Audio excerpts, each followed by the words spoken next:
சிநேகியுங்கள். போவாசுடைய சந்ததி தாவீதின் சந்ததி. அந்த சந்ததியில் பிறந்தனால தான் கர்த்தர் போவாசின் சந்ததியிலே இரட்சகர் இயேசு பிறந்தார். பி எ செயின்ட். அவள் ஒரு பாவி, நகோமி ஒரு பாவி. 100 முறை சொல்லுவேன் நான். இப்போ செய்தியில் கேளுங்க. She is a sinner. தேவைக்காக தேவனை விட்டுட்டு, தேவைக்காக தேவ சபையை விட்டுட்டு, தேவைக்காக ஆண்டரை விட்டுட்டு, தேவைக்காக எருசலேமை விட்டுட்டு அவள் மோவாபுக்கு போனாள். அது சபிக்கப்பட்ட ஒரு பூமி. God judged them. இங்கிலீஷில் போடுவாங்க, God already judged. தேவன் ஏற்கனவே அந்த பட்டணத்தையும் அந்த மக்களின் நியாயம் தீர்த்திருக்கிறார். தேவன் நியாயம் தீர்த்த ஒருத்தரோடு ஒரு உறவு. என்ன சொல்லுங்க? தேவன் நியாயம் தீர்த்த ஒருத்தரோட நான் உறவு வைக்க மாட்டேன். தமிழ் புரியல. தேவன் ஒருவர் நியாயம் தீர்க்கிறாரானால் அது எந்த அளவுக்கு அவர் பாருங்க யோசிச்சு சிந்திச்சு எல்லாம் கூட்டி கழிச்சு தான் நியாயம் தீர்ப்பார். புரியவே இல்லை. when God judge me, தேவன் நியாயம் தீர்ப்பதை நம்மெல்லாம் உடனே நியாயம் தீர்த்துறோம். பார்வையிலே, பேச்சிலே, தோற்றத்திலே, அவங்களுடைய வெளிப்புறத்தில் we easily judge. ஆனால் when God judge, தேவன் ஒரு மனிதன் நியாயம் தீர்க்கும் போது அவனை 100க்கு 100, அதாவது அதாவது இன்ச் பை இன்ச் எக்ஸாமின், அதாவது அவனை துளி துளியாய் அணு அணுவாய் அவனை சோதிக்கிறார்.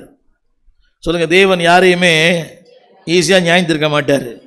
நம்ம தான் தெரியுமா, கண்ணில் கொழுப்பு, காதில் கொழுப்பு, முகத்தில் கொழுப்பு, எடுத்த உடனே கவுத்துருவோம் எல்லாரையுமே. வாழ்ந்தாலும் பேசும், தாழ்ந்தாலும் பேசுவேன். God judge இஸ், அதாவது நீதியுள்ள நியாயாதிபதி. பாருங்க, சின்ன வாழ்க்கையில் சொல்கிறேன், ஒரு சின்ன கஷ்டம், ஒரு சின்ன பாடு, ஒரு சின்ன போராட்டம், தேவன் காரணம் இல்லாமல் என் வாழ்க்கை எதையும் அனுமதிக்க மாட்டார். ஈவன் மை டிசீஸ் ஆல்சோ, என் வியாதி கூட அவருடைய நீதி இல்லாமல் வராது. அவன் சொல்ல மாட்டீங்களா? நேற்று ஊழியக்காரர் சொன்னார், சொன்னார் தேவன் நீதியுள்ள நியாயாதிபதி. அவர் 2 பார்வை எழுந்துட்டார் அந்த பாஸ்டர். அப்படி சொல்கிறார் அவர், தேவன் நீதியுள்ள நியாயாதிபதி. இவ்வளோ பெரிய காரியம் இல்லை. 6000 பேர் இருக்கிறாங்க சபையில். அவருடைய சபையில் 6000 பேர் இருக்கிறாங்க. 34,000 ஸ்கொயர் ஃபீட் அவருடைய சர்ச். 6 ஆரம் நடக்குது. அவர் சொல்கிறாரு, தேவன் நீதியுள்ள நியாயாதிபதி. நம்ம சில நேரங்களில் அவர் அநீதி உள்ளர் மாதிரி தெரியுது. Never never never. திரும்ப ஒரு முறை பாடுங்க. அடுத்து, அவர் இஸ் அ செயின்ட். போவஸ் ஒரு செயின்ட்டு. யாரோட கனெக்ட் பண்ணுறது தெரியுமா? ஒரு சின்னரோட. ஆமீன் சொல்ல மாட்டீங்களா? 2வது, sad people and glad people.